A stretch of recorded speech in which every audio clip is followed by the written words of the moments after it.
In this video, I'm going to show you the ways to become just like Deadpool in real life. Before I begin, if you like this type of content, hit that like and subscribe button along with the notification bell. You can also hit that link down below to join my Discord server, to see when I stream next, and to suggest ideas for new videos. I stream usually Tuesdays to Thursdays, 12:30 p.m. to 2:30 p.m. Eastern Standard Time or UTC 5. And if you want to support the channel even more, hit that join button for $2.99 a month. The first step, as for most of the videos I make on superheroes and villains, is to have a strong base in both strength and cardio to better emulate the physical capabilities of the character. For strength, both free weights and machines are a viable option, starting with heavy weights at low reps to focus on strength, so like 2 to 5 reps or a little more. Then after a set period of time, once you gain enough strength, you may want to increase the reps to like 8 to 12, lowering the wear and tear on your joints and focusing more on hypertrophy. As for cardio, most will suffice. You can focus on the character by doing bag work, pad work, sparring, and shadowboxing to work on martial arts, while also working on your cardio as well, and even giving you some fight sense, at least with pad work and sparring, helping you learn timing and getting over the fear of being hit. Now into the superhero training itself, I want to go over 3 core aspects of Deadpool that you can do to be the merc with the mount. The first is his super healing, plus 9 immortality. Deadpool can heal himself at an amazing rate to the point of regrowing limbs, and even from a small piece of DNA, regrowing his whole self. Now obviously this is not possible in real life, unless you are like a certain animal like an axolotl for example. However, with that said, I do have a video that focuses on recovery, just like Batman, where I go into some of the details on how to maximize it. You can watch that if you want more specifics, but basically, in order of importance, number 1 is getting enough sleep. Usually it says 6 to 8 hours, but 8 hours is probably the most optimal, and it helps with muscle repair, tissue growth, hormone release, problem-solving skills, memory, consolidation, heart health, and so much more. I also have a video on how to sleep better if you are having trouble with that.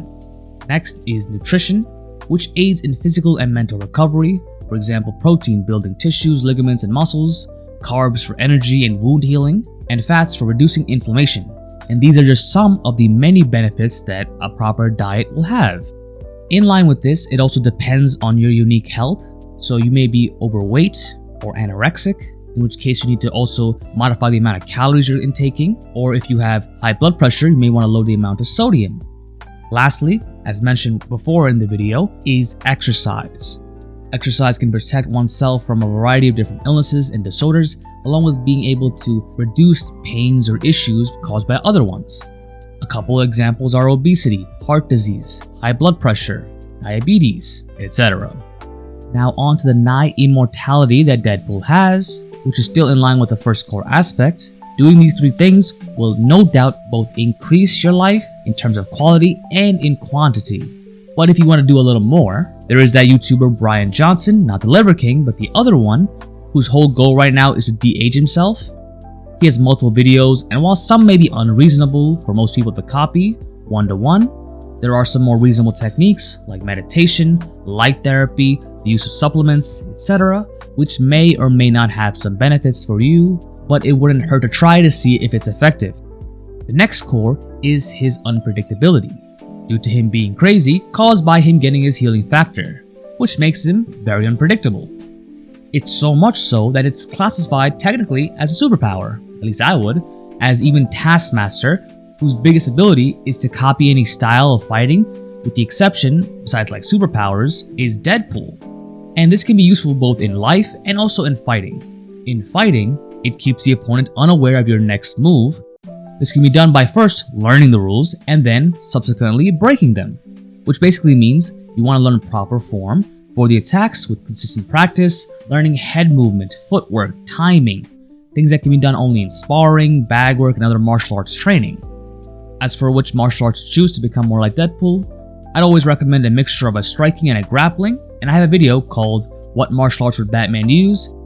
Now once you have a grasp of these concepts on like a basic level, start adding in feints, for example, to your combos, or even adding some exaggerated movement to make them think it's one attack, which is actually a setup for another. I'll give you a couple examples. A left, right, and a kick. After the 1-2, you can throw a kick from the front leg, as is, which means that it'll probably be a little quick, but not that powerful. Or you can throw a switch kick after the 1-2, which makes it both surprising and pretty powerful.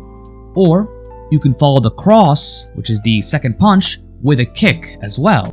Or even reverse that for a completely different combo, which is you throw the kick, and as you're pulling the leg back, you then also throw a punch, like a Superman almost. This allows you to mix up and keep the opponent guessing on what comes next. As for life, this also can be useful in terms of competition. For example, in a sport or even in business, though maybe not so much in real life as it can be considered manipulative, as the book The 48 Laws of Power goes over this concept in Law 17, where it mentions French statesman Talleyrand, an advisor to Napoleon who had the reputation as being sly and cunning, so much so that people around him were not exactly sure what his true game was. I would assume this reputation most likely allowed him to cover blunders, as to the outside it may have seemed like another tactic to throw people off the scent or to pull the wool over their eyes. This book can give you more tips than I could, so I would recommend reading it. But it comes down to learning about your opponent and what makes them tick. Like the Art of War states, know thy opponent as you know thyself, and you shall win 100 battles. Something like that. Then you can create like a false reputation where you care about certain things that you don't really care about. Again, recommended by the book. So people make preconceived notions that you want. Obviously knowing the rules and regulations, written and unwritten, having no sides, etc. For example, in a sport, you could act out a character like trash talking, like Deadpool, to irritate. You could act like the fool, again, like Deadpool, to lower the defenses, or even be serious if it's against your normal nature, to potentially increase their fear, and a lot more actions can be done besides this.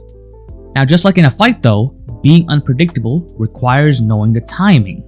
Muay Thai fighter Sanchai's iconic cartwheel kick is easy for him because he has years and years of experience throwing it and in fighting. However, if you or I did it out of the blue, we'd probably fucking lose. And in the same way in life, you need to know when and where to act unpredictable, or it may negatively affect you. The third core is pain tolerance. Now Deadpool, because he regenerates, is able to fight without much worry of bodily injuries. But that doesn't mean it's not painful. In fact, it probably hurts like crazy. And while you probably won't survive, neither will I, if we get injured in the same way, dealing with pain can be a useful skill to know. Now here's a simple breakdown, though I do have a video called Working Through Pain, which goes into way more detail. First step is breathing, controlling it to help you calm down when in pain or fear of getting hurt, as it can make it worse with the anxiety. Examples include like box breathing or Lamaze breathing, which is shown to actually decrease pain in labor. Next is pain exposure. Now there's lots of different types of pain, so it's hard to cover all of them, but by having multiple stressors that you feel each day or each week, it can help you get more comfortable. And one extreme version of this is doing like military training, like boot camp, as the concept of it is to push you constantly for those like 2 months or so, a lot of different stressors so you get comfortable when you're in a stressful environment. Now, that doesn't mean to go rush out and buy one of those stupid $10,000 boot camps that are run privately. Might as well join the military at that point. What I am saying is to slowly but surely increase the amount of challenges in your life, like waking up early, taking a cold shower, going for a run, doing stuff even if you're sleepy, and even more realistically in terms of being a warrior, joining like an MMA gym, which also helps with the other stuff as well, but it can also help you feel pain from getting hurt. Now the goal isn't to get hurt, but to get comfortable with the pain of getting punched or tackled or whatever. The other stuff doesn't make you a better person or a better at business. It's just a way to get you comfortable with stress. Thank you for watching. If you enjoyed this video, make sure to like and subscribe. Watch me stream Tuesdays to Thursdays, 12:30 p.m. to 2:30 p.m. Eastern Standard Time or UTC 5. Hit that link down below to join my Discord server to know when I stream next, in case I mix it up, or to ask suggestions for new videos and for new updates on videos. And if you want to support the channel even more, hit that join button for $2.99 a month.